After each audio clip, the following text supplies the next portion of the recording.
Day 972 of the Ukrainian War Map, also known as the Russo-Ukrainian War. Juzzie here, and today is another update as I take a simplified and down-to-earth approach to some of the most important happenings on the ground in Ukraine. So starting off, we'll take a look at those Russian losses, as currently Russia sits on more than 681,000 military personnel losses, representing an additional 1,350 in the past day. Then as for hardware losses, 8 tanks, 24 APVs, 34 artillery, plus 2 MLRS systems, the launchers, and 2 air defense systems. Then with so much happening today, we'll head straight to the map.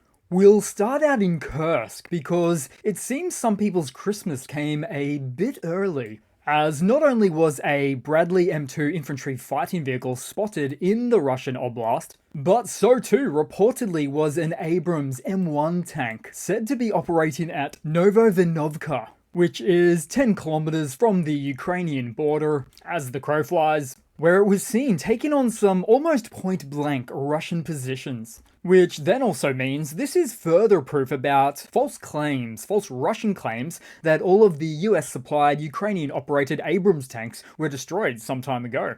And just look at it, extremely fierce looking. Plus, when you marry it up to the schematics, the blueprints, you find what appears to be an extra layer of protection at the top front of the turret, as a means to counteract any potential Russian drone or any lucky shot anti-armor RPG-7 threats, as this tank looks to include explosive reactive armor, the ERA blocks, or other forms of modular protection. And to operate at this range from the border, no doubt this main battle tank also includes electronic warfare system countermeasures installed to make it even less susceptible to drones, unlike the cheap Chinese rubbish from an example that I showed you just yesterday, which was the newly equipped system already falling apart on top of a Buhanka van. Now, as for the tank, so if these reports are accurate, it does make sense, as Australia just committed to sending 49 of their M1A1 Abrams to Ukraine, making for something of a psychological surplus felt for the AFU,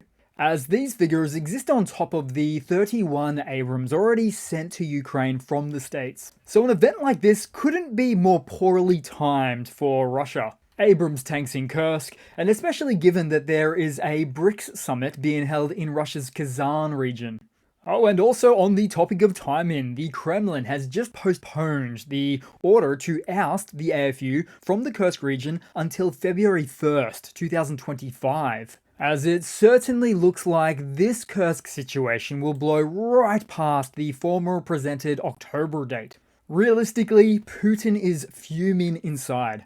And then on this part of the map, with still a great deal happening in Kursk, as for instance, we also saw the unsuccessful attacks by Russian Marines supported by a dozen BTR-82s, then also a whole bunch of previously unaccounted for destroyed Russian infantry fighting vehicles and APVs in the Lyubimovka direction. Then we'll head across into the Ukrainian map today, as Russian troops are attempting to advance near Krylikivka, trying to establish that bridgehead by the Oskol River, from which to lodge further offensives north and south of this location.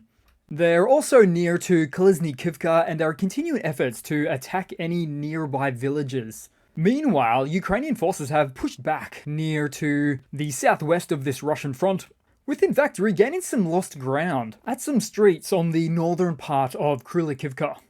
Then on the map, we absolutely must move to the southeast of the Pokrovsk direction, more specifically, a location by the name of Tsukurina, as Russians decided to plant the North Korean flag on a coal mine slag heap alongside their own Russian flag. At this rate, I'm surprised they didn't hoist up the Soviet flag there as well. All for a location which, by the way, was already under Russian control for some time now, possibly since late September. And what a message this sends to the international community, Russia and North Korea teaming up to invade Eastern Europe. They would have been better off not sending this type of message at all, which you might see why in a news segment shortly. But also for this latest event, since the Russian army doesn't happen to just carry an assortment of international flags around, then it's fairly certain that this one was called in, so to speak, requested, possibly from the Kremlin and Putin himself, asking of the Russian army to put up a North Korean flag on some already captured territory as a means to impress the supreme leader Kim Jong-un, and to portray to the supreme leader all of the amazing successes in the field thanks to their combined forces. Then headed down on the map because we'll now move to Konstantinivka, as after a brief pause in this direction, Russians restarted offensive operations towards a large string of towns and villages to its northwest. Now, this initial attack was repelled, but more equipment is said to be gathered by Russians according to Ukrainian military sources. And just for a bit of further context for this region, it's just below Kharkova and above Vuhledar. Then somewhere in the east we saw a Russian R-934B electronic warfare system destroyed by a HIMARS strike, where this is a device designed to block or jam enemy communications by disrupting radio signals, and set to cost an estimated $25 million. Also in the east, we saw another Buhanka van that was targeted by 2 kamikaze drones. The installed electronic warfare system didn't seem to help that much, possibly as a result of being that useless rebadged Chinese purchased system. Then we also saw the UAV company of the 129th Separate Territorial Defense Brigade called the War Ravens, who took out a Russian BM-21 Grad multiple launch rocket system. Now we must head back to the motherland, as overnight Ukrainian drones targeted several locations inside of Russia, firstly at the Tula region, where a thermal power plant and a synthetic rubber plant were hit, causing fires. Local residents reported the attacks, but there has been no official comment from authorities. But also in Tula, at Lazkovsky, potentially Russia's major source of strength seemed to be hit at not 1 but 2 alcohol distilleries, as they were struck by Ukrainian drones. But more specifically, the alcohol distilleries in this case are likely involved in industrial and non-consumable alcohol production, such as for chemical or manufacturing purposes, rather than for actual drinking. But it's not like that ever stopped Russian soldiers inside of Ukraine from drinking tile cleaner to get their hit. Then also in Russia, in the Voronezh region, a plant was attacked, though specific details about the damage are not yet clear. Then also in the Tambov region, drones hit a chemical production facility leading to a fire. Then there was also word of an attack on an airfield in Nizhny Novgorod, to the northeast of Moscow, leading to the airfield's closure. But then also reportedly drone activity targeting a Bryansk thermal power plant. So what a week we see for Russia. In fact, these events combined with the Abrams tank activity, what a single day of events for Russia. And it's only Tuesday. Then headed across to some news for today, and to start off this news segment with some of the most recent footage of North Korean soldiers spotted in Russia's Primorsky region.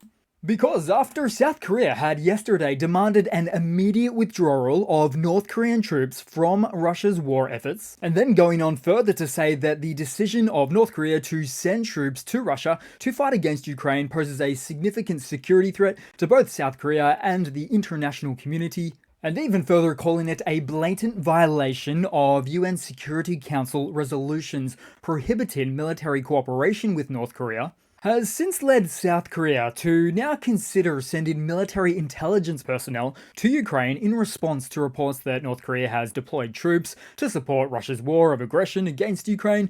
The South Korean government is reviewing a plan to send experts, including intelligence officers specialized in North Korean tactics, to assist Ukraine, and also for the use with interrogating captured North Korean soldiers and translating.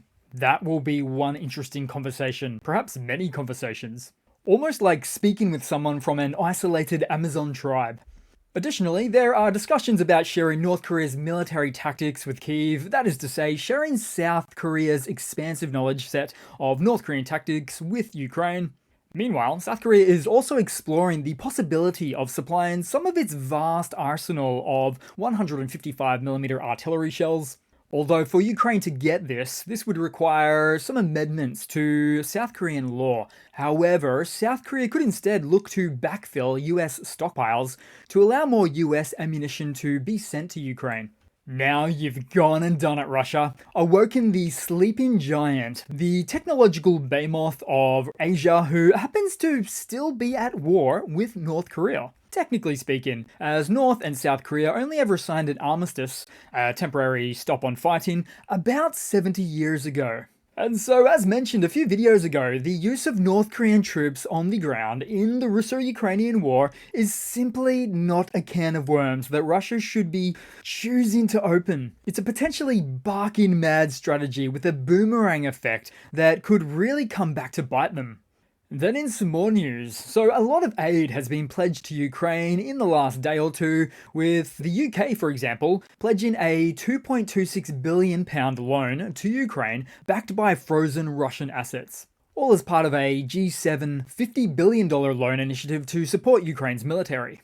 Additionally, the EU will allocate €35 billion as a loan, using, once again, profits from frozen Russian assets to pay for the aid, starting next year.